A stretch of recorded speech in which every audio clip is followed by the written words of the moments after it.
नमस्कार. शासनच्या YouTube channel आप सर्वांचं अगदी मनपूर्वक स्वागत आहे. तर आताच्या घडीची सर्वात मोठी ब्रेकिंग न्यूज म्हणजे राज्य सरकारी कर्मचाऱ्यांसाठी आताची मोठी आनंदाची बातमी. राज्य सरकारी कर्मचारी वेतन आता करण्याबाबत आली मोठी बातमी. त्या संदर्भात त्या एपिसोडच्या माध्यमातून संपूर्ण अपडेट आता आपण आहोत.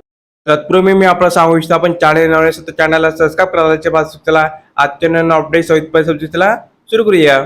राज्यातील वर्ग 3 व वर्ग 4 कर्मचारी वेतन देयक संदर्भात राज्य शासनाचे ग्रामविकास विभागाकडून दिनांक 7 मे 2024 रोजी महत्त्वपूर्ण शासन परिपत्रक निर्गमित करण्यात आलेला आहे. सदर परिपत्रक राज्य शासनाचे ग्रामविकास विभागाकडून माननीय संचालक लेखा व कोषागार यांच्या प्रति सादर करण्यात आला आहे.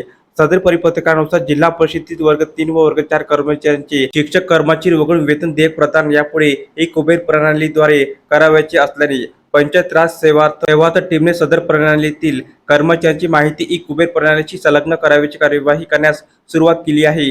याबाबत पंचायत राज सेवा टीमने ही टेस्टिंगसाठी फाईल लेखा व कोषागार यांच्याकडे पाठवली असून यासोबत मॅपिंगसाठी व बीम्स इंटिग्रेशन मध्ये कोणतेही अपडेट करावयाची आहे याची माहिती देणे आवश्यक असणार आहे.